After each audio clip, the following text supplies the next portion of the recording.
While in field placement, I made some observations. One of the observations that I made I am going to share with you today.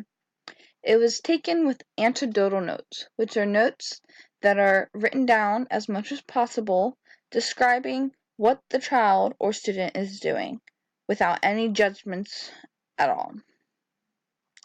This anecdotal notes took place during circle time.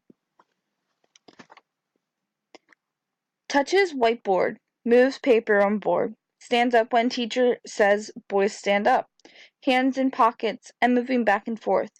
When tapped on shoulder, sit down nicely, touches papers and then gives paper to teacher, repeats what teacher says nicely, messing with his belt and talks to his neighbor, didn't give an answer for 9 plus 6 equals, making bubbles, and yawned. Look around, out of focus, hands in pockets again, takes card when given, picks nose and eats it, asks nicely if other child has letter U or lowercase u, plays with card and talks to letter partner, yawns, copies letter partner laying on ground, yawns, step back up. When his turn, continues to play with card, but distinctly says uppercase U. Coughing when turn over, puts card in center. Touching board again, not paying attention to group. Begins to kiss or try to kiss student. Goes off mat to pick up litter. Laughing at teacher's littering. Loses focus again, not participating in letter naming. Hands in pockets again, touches litter. Doesn't want to reuse wrinkled paper. Copies partner, doing donkey kicks. Cheers when told it is gym recess. Sits quietly to get picked for line. This observation may have been within a short frame of about 20 minutes, though from it I came to the conclusion that I thought the student might be bored, which this is a small comic I saw and thought to myself, this is how I'm sure he felt. Which, after realizing that, I proposed some questions.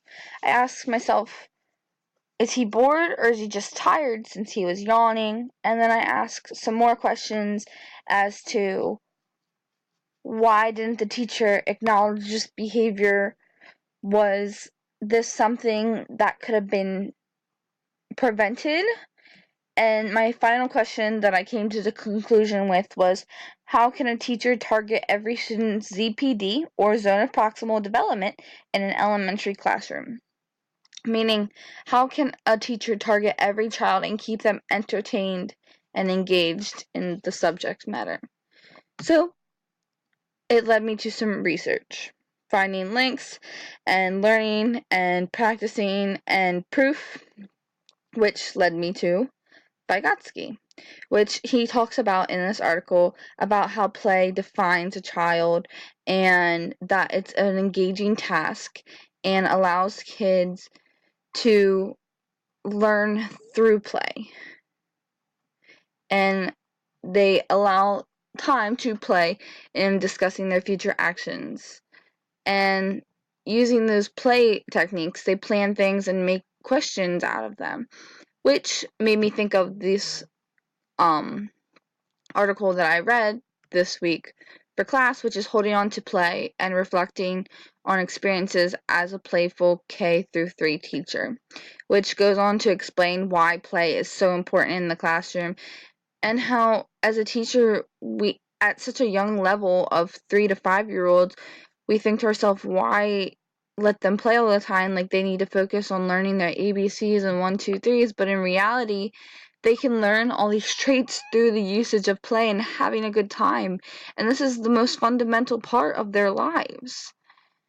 Which led me to the creativity crisis, which is another article that I read for my class as well, which talks about how today a lot of schools are getting rid of the arts programs and gym programs because we want to focus more on the curriculum, whereas other countries are now swapping out our curriculum-based learning and taking back what we originally had for our creativity learning and making kids take creative classes such as music or the arts or even just play to help them gain ideas and better understanding of topics, which leads to integration of topics, which is why I decided to take STEM as a minor in the first place.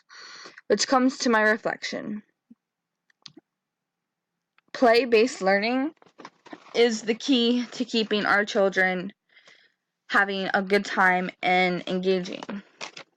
Yes, the teacher was having circle time, but it isn't an activity that is engaging for all students, which leads to behaviors of no acknowledgement and just going through the motions. That is why play-based and inquiry-based learning is so important. They target the main areas needed to keep all students active and engaging.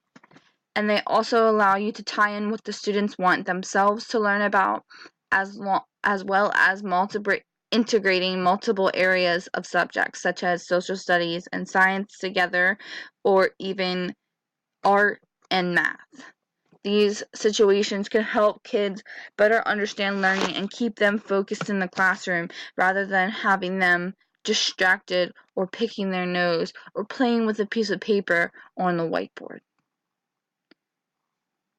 Thank you for listening.